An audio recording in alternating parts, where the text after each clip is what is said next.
If money stresses you out, bills eat away your paycheck, and money problems are straining your relationships, you're not alone. In fact, money is the top stressor for Canadians, with 40% of people expressing it as their main source of stress, ahead of personal health, relationship, and work. And in the US, 66% of adults state that money is a major source of stress. While money doesn't buy happiness, it does buy peace of mind. And with that, a good night's sleep. It also gives you the power to buy back your time so that you can focus on what matters most, spending quality time with people you care about, pursuing your passions, and creating a life you actually want. But here's the truth. Financial freedom doesn't just happen. It takes the same kind of dedication you put into anything else that matters in life, maintaining a healthy body or nurturing meaningful relationships. At the end of the day, you need to set goals, take action, and be intentional. But money can be confusing, and there's a lot of conflicting information out there. So in today's video, I'm going to be walking you through 7 simple steps that would put you on the path to financial freedom. So let's get right into it. 7 simple steps to financial freedom. Step 1, emergency fund of 1 month. The first step is to give you some breathing room in case life happens, as it often does. It also allows you to take a step back and not live paycheck to paycheck. And perhaps most importantly, buffers you from getting into debt, often at ridiculously high interest rates if you are in a rush in the case of an emergency. This emergency fund should only be used in true emergencies, not for vacations or that new iPhone. Take a moment to think about situations where you would need this fund, like losing a job, a car breaking down, or a medical emergency. To figure out how much to save, calculate your monthly necessities like rent, groceries, transportation, and insurance. Discretionary spending like dining out or shopping doesn't count here because the idea is to cut those expenses if you're in a crunch. To calculate your emergency fund that covers 1 month of living expenses, you would need to budget. If you want a step-by-step tutorial on how I budget my income, expenses, and savings, make sure to check out my video linked over here. Step 2, pay off all debt except your mortgage. Once you create a buffer, the next step is to pay off all debt you currently have. This would exclude your mortgage if you're already a homeowner. I would prioritize paying off all bad debt like your credit card debt, personal line of credit, car loans, and student loans. The reason why is because you are limited in your current cash flow because a chunk of your income is going towards debt repayments every single month. This leaves little room to allocate your income to other financial goals like investing or saving up for a home. Another reason is to reduce your high debt to income ratio. If you plan to buy a home, the banks will look at how much total debt you have and are hesitant to approve you for a mortgage if you are already heavily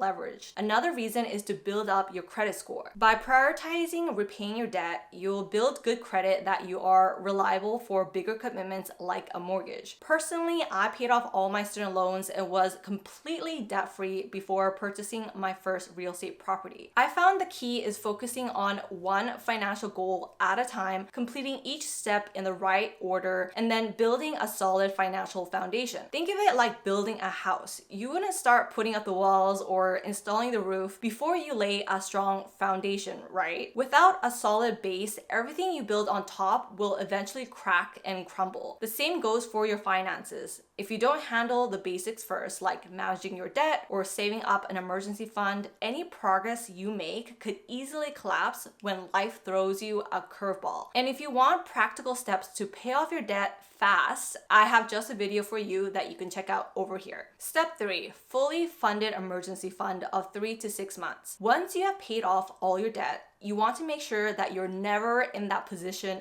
ever again. You have control over this by having a fully funded emergency fund. The suggested range is 3 to 6 months, and the rule of thumb is if you're planning on continuing your current job, then 3 months is a good starting point. And if you plan to change your career path or want to start a business, then 6 months would be a good idea. The good news is that you already have 1 month saved up from step 1. That means that you would only need to save an additional 2 months on the lower end or additional 5 months on the higher end important to have a fully funded emergency fund. The peace of mind that you are going to have from this buffer room is priceless. I personally think it's so much better than a fancy vacation or a new car. Once you have the security of an emergency fund, you'll realize it is worth more than anything you can buy that brings you temporary happiness. Step 4, save for a home deposit. At this point, you are financially stable to consider buying a home. Now, being a homeowner is a personal choice. You can choose to continue to rent, which has its pros and cons. I think there's an inherent reason why people desire home ownership. It satisfies a deep need for security and provides the flexibility to truly make the space your own. At the end of the day, financial freedom means security and flexibility to do what you want, and that means a guaranteed roof over your head. Rent prices tend to rise year after year, making it a permanent and increasing cost, with the added uncertainty of possibly being asked to move out at any time. But as a homeowner, your mortgage payments decrease over time, and you have complete control over your own space, whether it's hanging pictures or renovating the bathroom, because it's yours. And while home affordability is a huge issue here in Canada, if it's something that you truly want, it's totally possible as long as you plan ahead and you're smart about the choices that you make. The first step to becoming a homeowner is to create a realistic home buying budget based on your income. Then calculate what a 20% down payment would look like for your price range to set as your savings goal. Be sure to take full advantage of any benefits available to you as a first-time home buyer, such as tax credits and tax-free investment accounts. Doing your research and maximizing these opportunities can help accelerate your savings and bring you closer to owning your home. If you want some guidance on how much home you can afford and what to consider when buying versus renting your home, make sure to check out my video over here. Step 5, invest for retirement. Once you've bought your first home, you'll have a clear picture of your budget, including fixed costs like your mortgage. It's also a huge relief knowing that you're not burdened by additional debt payments from step 2, which can put pressure on your monthly budget. Plus, as a homeowner with the added responsibility of managing a property, it's reassuring to have a healthy emergency fund in place to cover any unexpected expenses from step 3. Now it's time to start focusing on building your financial future by investing for retirement. Investing can seem confusing and complicated, and the only way to close this gap between what you don't know and what you want to know is by simply learning. At the end of the day, you realize it's actually not that difficult and quite doable. If you want to understand what to invest in as a beginner, check out my Investing 101 video linked over here. Once you've decided on your investment strategy, the next step is determining how much of your income you want to allocate towards retirement. A general rule of thumb is to aim for 15% of your income. However, if you're looking to retire early, you may want to be more aggressive in your savings. On the other hand, if you have additional financial goals, such as saving for your kids' college fund, you will need to find a balance between these two priorities during this step. When it comes to what accounts to invest in, first max out all your tax advantage and tax-free accounts like your RRSP and TFSA in Canada and the 401k and Roth IRA in the US. This means that your contributions may not only be eligible for a tax deduction, but your investments will grow tax-free and the effects of compounding will benefit you the most. If your employer at your job offers RRSP match or a 401k match, make sure that you take advantage of this first, because a match by your employer means that if you put in a certain amount into your retirement fund, your employer will also contribute a certain amount outside of your current salary. This is basically free money, so it would be a no-brainer to take advantage of this first before contributing to any other investment accounts. Step 6, pay off your home.